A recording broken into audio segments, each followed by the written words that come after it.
This is my review of the EUNORAU Max Cargo 750 watt cargo bike after 2,000 miles. This cargo bike has had some upgrades I've done myself, and also want to give you a review of some of the things that I like about the bike, what I don't like, maybe, and some of the enhancements that I made. So I'd say the positives are first is the cost. I mean, this unit without the trailer is $1,600 with the front basket, and there's another cage for right here, so the kids can have something to grab onto. That is brings it at 2,000, and you can find a code to get basically the tax for free. So you're looking at about $2,000 for a 750 watt hub cargo bike, and I really appreciate a couple things about that. Some of the features that come with this cost. In the previous video, I showed you some of the things I like the ability for the wheel to stay straight with this device that keeps the wheel in line when you're backing it in or out. The controller here with the power on and off. The speed settings are easy to change, and then the mode where if you want to use the USB portion of the bike to charge a phone, you can do that. It's right here. Here's the USB cover, so you can turn that on or off. I added, of course, a phone holder. This is my main phone holder, but if I need to see directions, I'll put that in. Let's turn it on.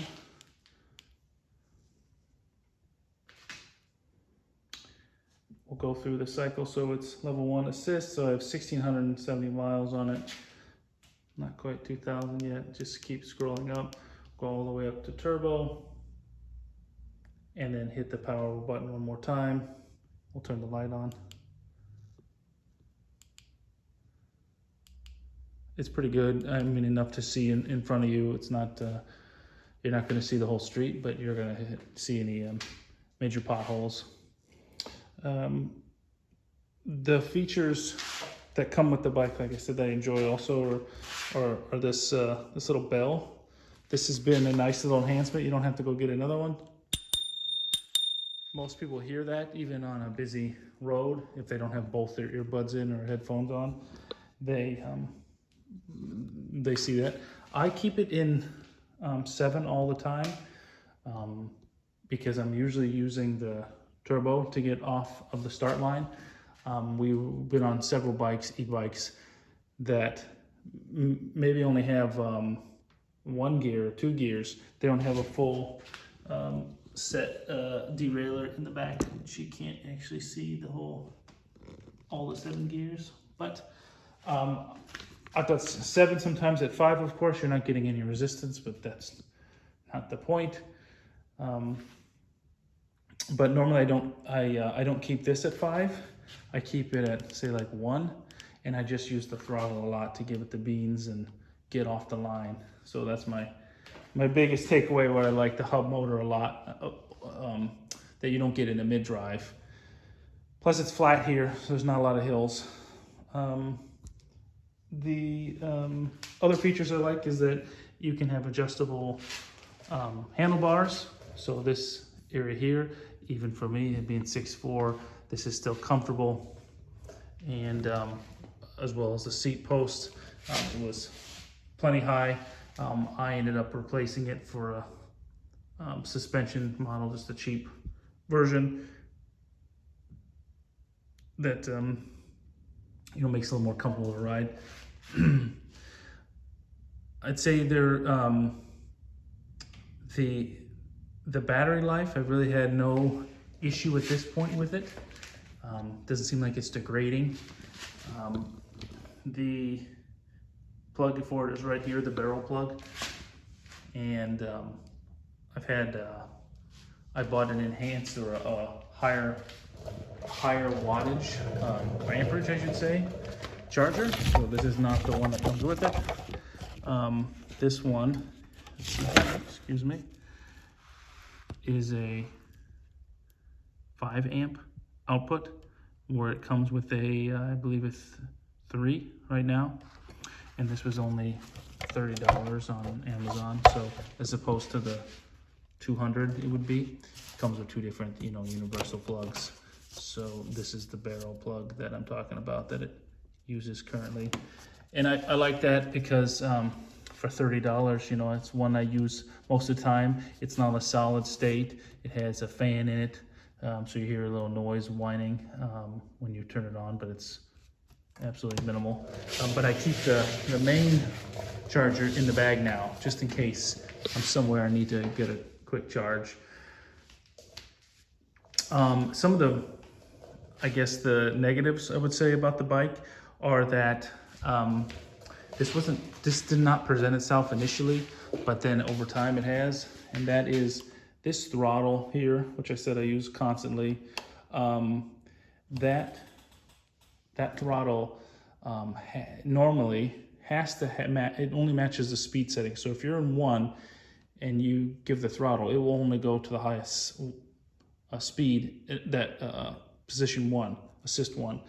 And so you have to play with this. You have to index, say if you wanted full throttle, but you're not continuously using 5 speed, you still have to bump it up to 5. So I like that it did not do this initially. I can go full throttle and still be on 1. So if you want to go around a corner or something, or just go quickly through an area without messing with this speed assist, I do appreciate that. But talking about the negatives was that the controller, I had an issue where this controller, or that's what they told me was the issue. Sometimes if you're going, you come to a fast stop, say a car pulls out in front of you or something, and I lock the brakes up, the bike then would still be on, but not the speed assist nor the throttle would work. So I had to turn the bike off and back on again. So I would hit this button here, turn it off, turn it back on, which is super frustrating if you're at a crosswalk or something and it's your turn to go and now you can't go because you have no battery. So once you do, of course you have to pedal much harder, especially in my case when I'm keeping it maxed out. So at a dead standstill with all that and kids, it's a lot. So they sent me a new controller. That controller though, is what I'm telling you, is that now it forced it to be, the throttle would only obey the highest setting that you have it set for the speed assist. So if you could only give it so much, which was really annoying to me. I expected it to give full throttle whenever and wherever I wanted. And they said, well, that's what it is now. It's this way. So I would ask that question of another manufacturer, or deal with this if you don't care.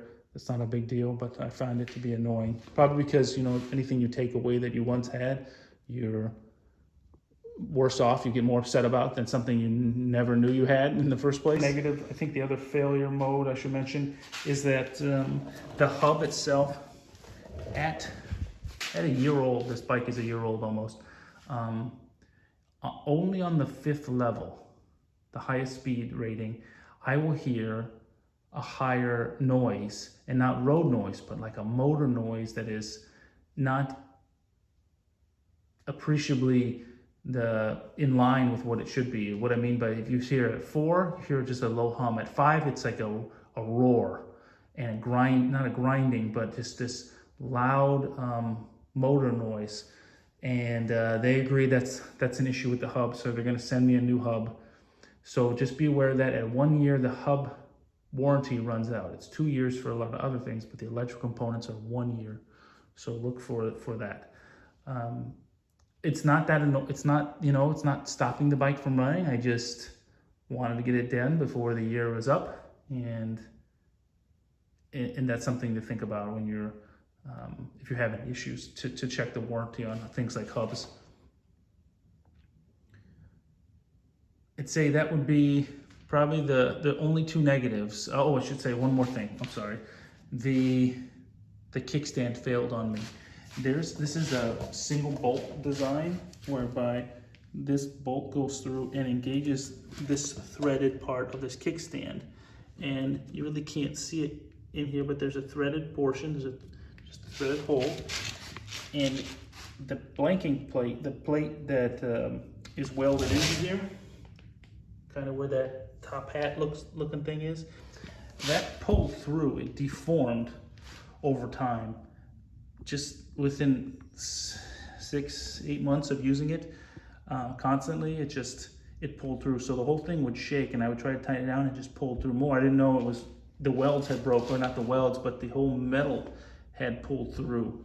So this bike was no longer stable, and that's a problem because it's a big heavy bike and you need it to be stable. So just watch that. Don't let it get, if you see it rattling, fix it before it becomes an issue. Kickstand failed, they replaced it, no problem. The hub is failing at the highest speed rating, they're replacing that.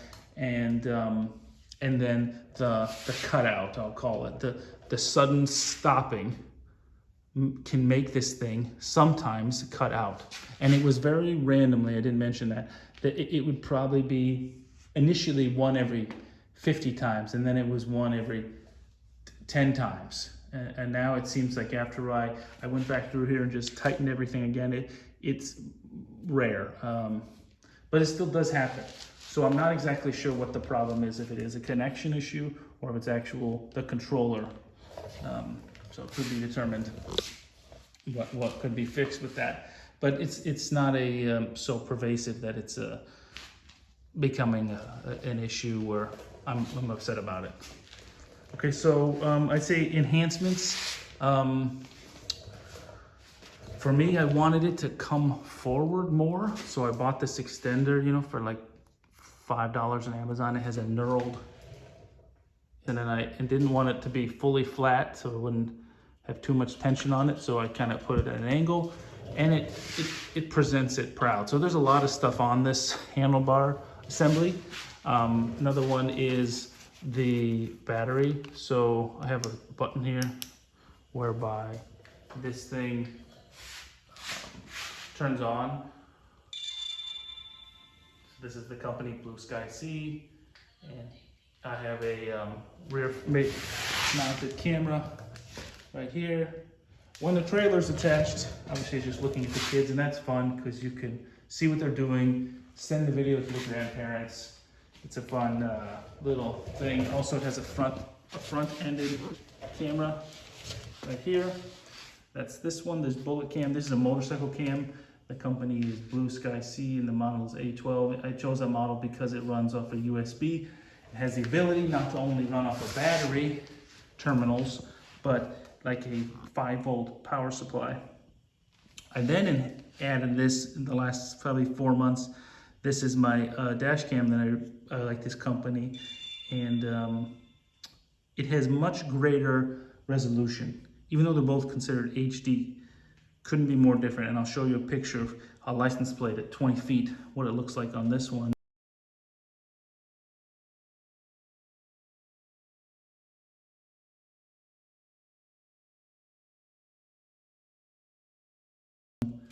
Versus this one, the A12. This does not pick up the license plates, and that's the issue I wanted, because if I get into an accident or an altercation, I wanted that proof. The dual cameras is a great setup for me. That was probably my first thing I put in for peace of mind.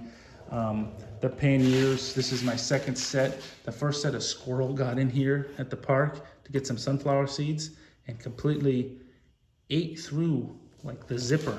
So this is just a normal Velcro version, and it has a lot of pockets. It's quite large. It fits all the coats and the hats and the gloves and the snacks and the chain locks and everything else. So ponchos and good stuff. So I'd get panniers. The other thing you might notice is that this seat, this does not come with it.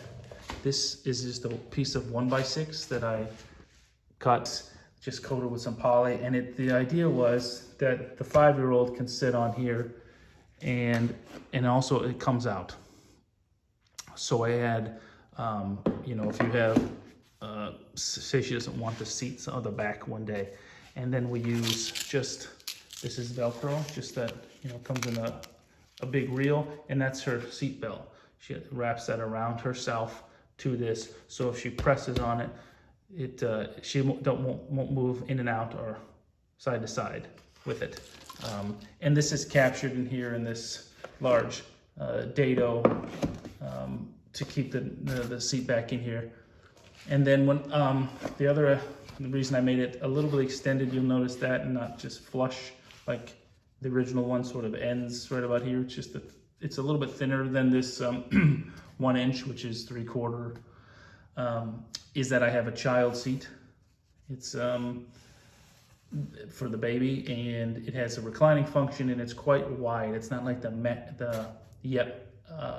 Maxi. It has a much wider base because it has a reclining feature and shocks in it, so the baby can tilt back and go to sleep.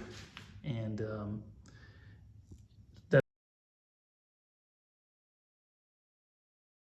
that's the main reason why I made this a little bit longer, but you don't want to cantilever that too much because it would be unsupported with all that weight. So I don't use it that much, but that portion for the baby seat, because as the baby's getting bigger, he's well over almost 2 now, so mostly in the trailer. And that's the other thing I enhanced, I guess, is that take the bracket that comes with the burley. You can get a set of cheap knockoff ones, put that on there, take off the nut for the axle, put on the burley adapter, and then now you can use it for a trailer. So it's a very long bike. It's over 9.5 feet long with the trailer, but what happens a lot, this is a situation, the 5-year-old and the baby will ride back here together, and on the way home, the 5-year-old wants to ride up here now. Maybe she has a drink or something, or she doesn't want to share with him, and she wants to be up there and see things. So that's the use case for it. The baby still stays back here, obviously. I use this every day. I take the kids to school and pick them up in this, and then I don't drive the car. I have more miles on this bike than I have on my car, which is, I would never thought that was the case, when, especially living in a suburban area. I don't live in a dense urban environment. I live in a suburban area, so it's not extremely easy everywhere to get around because of, you know, bad sidewalks and no street, very little street bike lanes and such. But this thing goes 20 miles an hour, so you can go on the street with it and feel pretty good about it on a residential street, and take your comfort level however you want with whatever speed you choose. But I like that it goes 20 and it keeps up with things. I do like also the basket. I would highly recommend you get a basket. I put a towel on the bottom of mine for rattling when I put things in here. And then this little cheap cargo net. It's a motorcycle helmet net. And I put a lot of things in here. I don't think you should get this bike without that basket, because if you're carrying cargo, obviously the intent of it, you probably are carrying cargo up here for little journeys. So that's one of the main enhancements.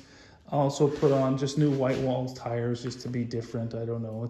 This thing looks like Shamu, you know, it's black and white and big all over. So it's kind of a whale. The other thing is I have a mini charger, just a little pump with a flexible head. I've used this before when I had a flat. Also a toolkit with spare tubes in it. So this is just a Bluetooth speaker with a light. It has strobe, high and low beam, the power on, volume up, down, it charges, and it rotates. To power this camera system, actually both now, because like I was doing a test for, I was only gonna do it for a little bit, and it's been on here for 6 months, no, 3 months. I have both cameras running off of this battery. I've been through 2 of those power supplies, those 50,000 milliamp hour power supplies, 5 amp hour, I guess, power supplies. And they keep breaking because they're not designed to rattle in a bike. They're designed to charge your phone, you know, sitting on your desk, or you put it in your backpack here and there. So what I did, I have rigid as my battery, so I got a knockoff battery version, I don't know, 3 months ago. Got the 6 amp hour, and Rigid sells this little accessory that you can put your, you know, charge things, whatever, run anything, charge your phone with that that USB accessory. So that's what plugs into ultimately into the switch, which is a push button switch, and then that runs the camera system. So it seems like a lot, but really once you set it up and just get a little bag like this, this thing runs for weeks now. I don't have to change it. And since I have Rigid already, I have all the batteries, I have all the spare batteries and charger. I just swapped this out, which has been really convenient versus the other big brick thing that I had, the power supply, like to charge your phone. When that thing died, I had to put it on the charger. I didn't have 2 of them, so it meant I went without the camera or I had to wait. So that would be another enhancement. But when you do this, when you add this battery, I added a supplemental. You can see it kind of here. This is just another handlebar extension, but just to hold accessories. All this stuff is just holding the accessories. Before I got that, the extension that actually makes the handlebars come out with the knurled end on it, I had this thing mounted, but kind of underneath it all. So the camera display head unit was underneath it, and that was fine. But once this was up, then everything kind of comes out. You know, if you're watching this, you probably do a lot of things on your bike like this. You add things to it. This is just some of the more little things that I've added. 2 handlebars extension, one to go, I guess, that way, and one to go that way, really just to hold all the extra things. Another great enhancement I like is the thumb throttle. This does not come with it. This is from Etsy. You can find that on Etsy, and I wanted one instead of a clip-on. I just wanted one with a set screw. So they 3D print. That's, I don't know, $10, $11. And I use that all the time because I no longer have to turn it. Instead, I just use my thumb. So I'm constantly using it getting off the line. I utilize that quite a bit, that thumb throttle. So that's the review. It's not quite 2,000 miles on it, but it's a year almost old. I just take it to go pick up the kids. We go on errands and go to the parks and whatnot. And it's been a real difference maker for me. So I hope you enjoy the review and ask me any questions you might have.